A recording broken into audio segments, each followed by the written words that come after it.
Long before popular culture portrayed vampires as sexy heroes, stories of a monstrous nobility who craved human blood were very much real.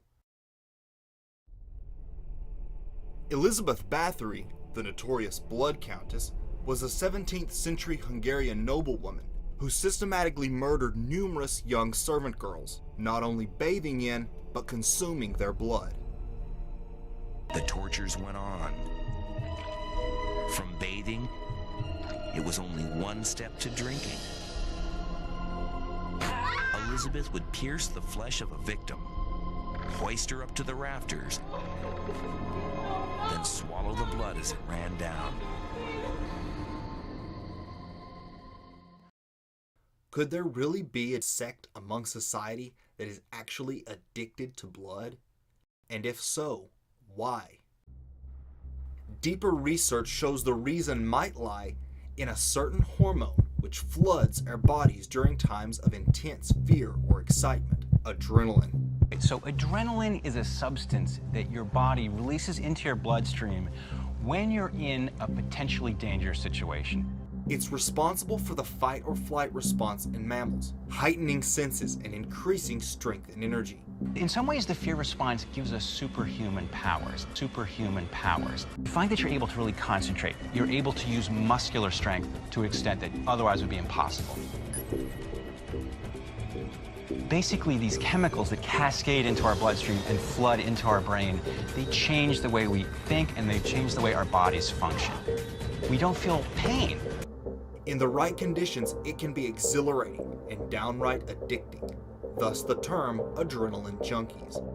When we're experiencing something like a parachute jump, we're experiencing the same chemicals in our brain that a meth user experiences in their brain.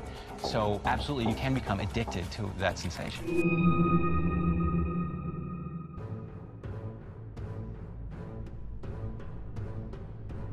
Whether human or animal, blood sacrifice has long been part of the rituals of many cultures, and it was discovered that after consuming the fresh adrenaline-saturated blood of a terrified victim, participants would experience a type of high off of the adrenaline, which could include increased senses, hallucinations, and feelings of euphoria, sometimes assigning a supernatural causality to the effects. Eventually, the precise timing was worked out, so that the victim would be killed at the moment the maximum amount of adrenaline had been pumped into the body. This knowledge was passed down through secret societies, ancient mystery schools, and intergenerational satanic cults. When they torture the children, it causes a physical reaction of the endomorphins in your body to just increase because of the terror and the pain. So when the Satanists drink the blood, they actually get like a chemical, a high, like a drug high from the blood of a tortured victim. These entities are feeding off human energy. And one of the things that they do is when they're sacrificing somebody, the people with invisible light, the Satanists and the bloodlines, they'll drink the blood because when the terror reaches a certain point in the ritual, a certain adrenaline goes in the blood, which gives these people a high. I mean, sick is not the word. But on another level, an energetic level, the entities are feeding off the energy coming off of terror and fear. Most satanic sacrifices include some consumption of the blood, and possibly even body parts. Even more disturbingly, some of these groups make a point of preferring the blood of children, believing it to be more potent. Another reason the elite drink children's blood is for its known rejuvenating effects. Why do you think some of these old Illuminati Satanists live so long?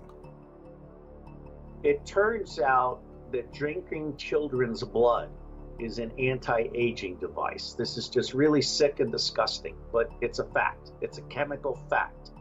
And if you drink adrenalized children's blood, which is to say you terrorize the child, not just with sodomy, but with torture and with other satanic ritual things. If you adrenalize the child's blood before you kill them and drink their blood, this is a doubly effective anti-aging device. You can also harvest children's bone marrow. So children are being killed for their bone marrow as an anti-aging device for the elite. I don't make this stuff up. It's gone on throughout history. This is not new. Today, many of the satanic elite are addicted to drinking adrenalized blood. Any animal that is tortured at the time of its death secretes all this adrenochrome. And that is this power, it's a drug. It is a drug.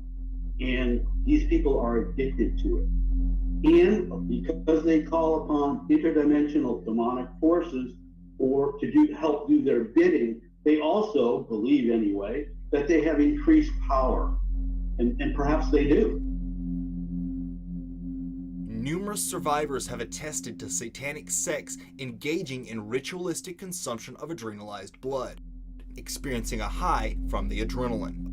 When they go to murder a child, they make sure the child is terrified, so they pump the adrenaline through the blood. And they like to drink that blood, and they're addicted to adrenaline, a lot of them. So there's actually a science, when you analyse it, there's a science behind their madness. According to researcher Kurt Barker, author of the book Cannibalism, Blood Drinking, and High Adept Satanism, well-organized cult members systematically abduct people, torture them to adrenalize their blood, harvest that blood, and drink it. He goes on to state that some professional harvesters acquire adrenalized blood to sell. Pop artists such as Kesha perform mock blood drinking rituals on stage. Adrenalized blood, however, is not the end. Like other addicts seeking a stronger hit, some prefer the purest, most potent form. Enter adrenochrome, the rumored secret Illuminati drug. Technically, it's a chemical compound produced in the human body when adrenaline oxidizes. It was first mentioned as a recreational drug obtained from a Satanist in Hunter S. Thompson's book Fear and Loathing in Las Vegas. Where'd you get this? Never mind, it's absolutely pure. What kind of monster client have you hooked up with this time? Satanism freak. I think there's only one source for this stuff. The adrenaline gland from a living human body. I know. The guy didn't have any cash to pay me. He offered me human blood, said it would take me higher than I'd ever been in my life. I was kidding. I told him I'd just as soon have an ounce or so of pure adrenochrome. Or maybe just a fresh adrenaline gland to chew on. Some say his account was purely fictional. However, Thompson was an expert at combining fiction with heavy doses of truth. And Thompson certainly would know. He himself has been accused of being involved in snuff film operations for the Illuminati elite. In this raw form, adrenochrome is known to cause extreme hallucinations and feelings of empowerment and euphoria. How is the chemical extracted? A victim is terrorized, either being tortured or knowing they're going to be sacrificed, increasing the amount of adrenaline that is flowing through their body. They are then killed, and the adrenochrome is collected with a syringe from the base of the neck or spinal column. According to researcher and author Fritz Springmeier, a human victim only produces around 10 cc's of adrenochrome, so once it's collected, the drug can be sold on the deep black market and corners of the dark web at exorbitant prices. Pop culture has provided strong hints that this secretive drug could be a real thing. In his book A Clockwork Orange, English writer Anthony Burgess listed a substance called Adrenochrome as one of the drugs that could be added to his fictional Milk Plus.